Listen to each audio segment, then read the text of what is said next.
Bismillahirrahmanirrahim. Assalamualaikum warahmatullahi wabarakatuh.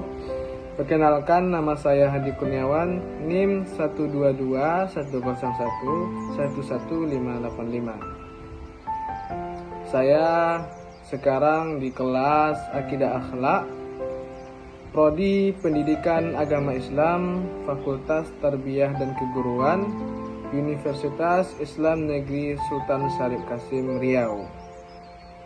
Baik, adapun saya akan menyampaikan beberapa pembahasan materi tugas psikologi agama.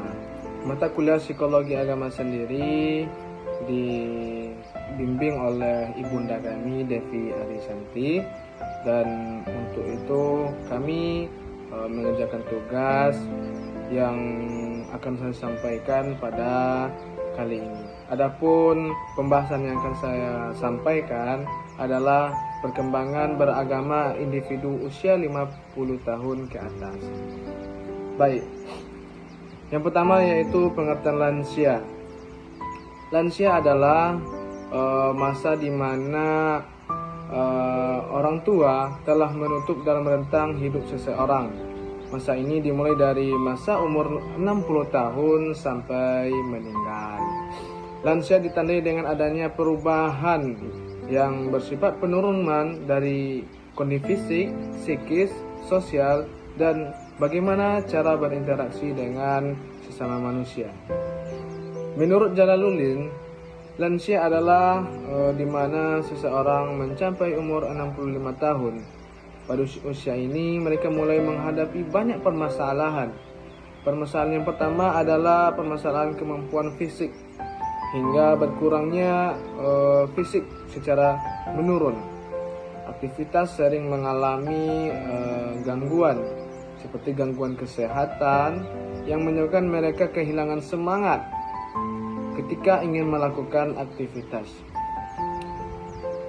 Menurut Islam, manusia ketika lanjut usia dipandang tak ubahnya sebagaimana seorang bayi yang memerlukan pemeliharaan dan perawatan sehingga mendapatkan perhatian khusus dengan kasih sayang. Yang kedua yaitu perkembangan beragama individu usia 50 tahun ke atas.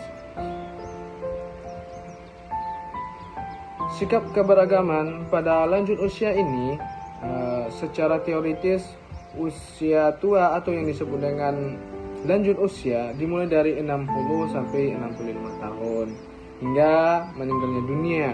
Manusia memulai masa tuanya dimulai sejak masa dewasa awal, yaitu pada usia 30 sampai 50 tahun.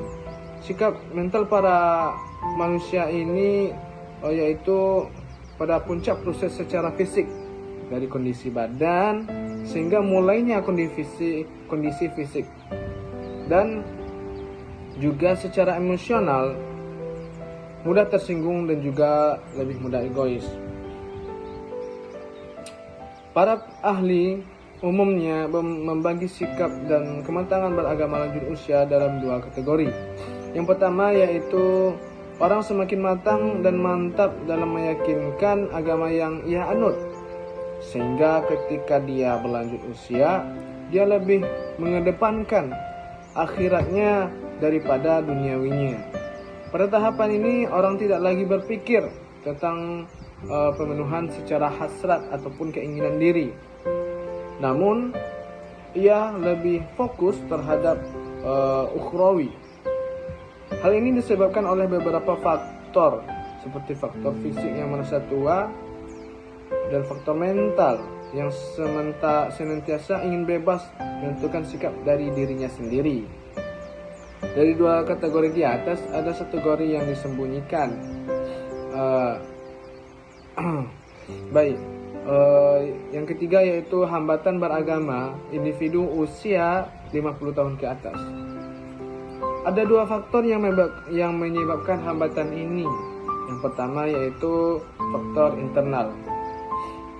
Faktor internal ini yang pertama yaitu kapasitas diri.